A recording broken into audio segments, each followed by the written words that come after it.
Description submitted by the project team. The house, designed in a coastal area in the state of Sergipe, was initially designed for the summer but soon became the family's main residence. With the help of the office, the choice of the lot prioritized a location where there were no neighbors that could block the free arrival of ventilation in the house.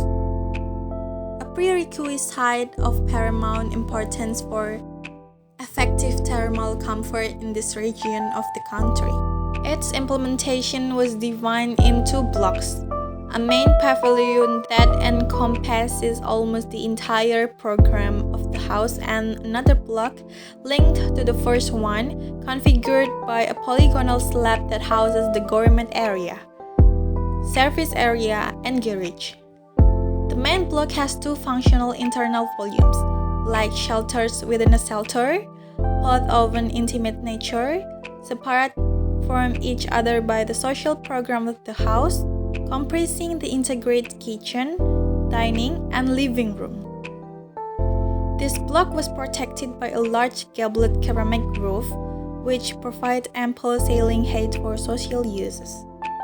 The design decision sought to equate the local constraints of excessive sunlight and wind direction, freely following the guidelines of the route to build in the northeast by Armando de Holanda from Pernambuco.